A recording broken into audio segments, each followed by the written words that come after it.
Zašto kokosova palma raste na plažama?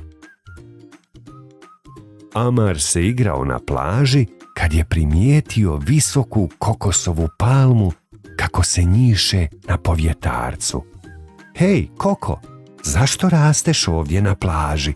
Zar drveću ne treba puno vode i dobra zemlja? Odlično pitanje, Amare.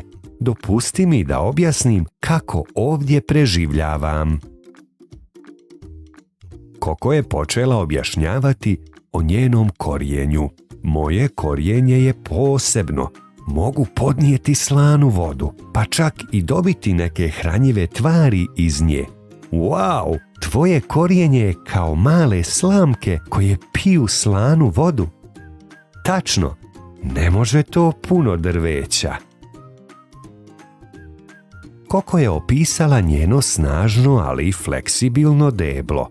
Moje deblo je visoko i savitljivo, tako da se mogu njihati na vjetru bez da se slomim. Kao da plešeš na povjetarcu. U pravu si, Amare, pomaže mi da mogu preživjeti oluje. Koko je objasnila i kako raste u pjeskovitom tlu. Ne treba mi bogato tlo. Moje korijenje se širi kako bi se zadržalo na pijesku i pronašlo vodu. Dakle, pješčane plaže su idealne za vas. Tačno, Amare, pijesak mi pomaže da ostanem stabilna. Koko je podijelila kako širi svoje sjeme. Moji kokosovi padaju i kotrljaju se u vodu, gdje plutaju na nova mjesta za rast. Tvoje sjeme može plutati, to je tako super. Da, okean mi pomaže pronaći nove domove.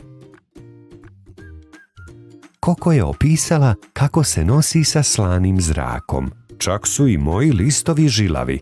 Ne suše se od slanog morskog povjetarca. Dakle, slani zrak ti uopće ne smeta. Ne, nimalo.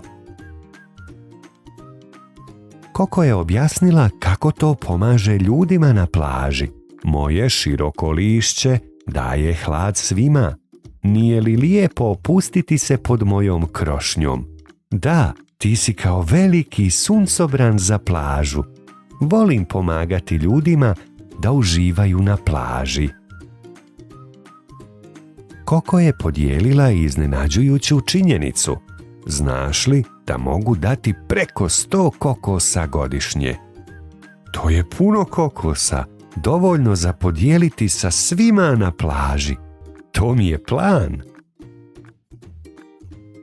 Kokosova stabla mogu živjeti i do 80 godina i osiguravati hranu, vodu i materijal za gradnju.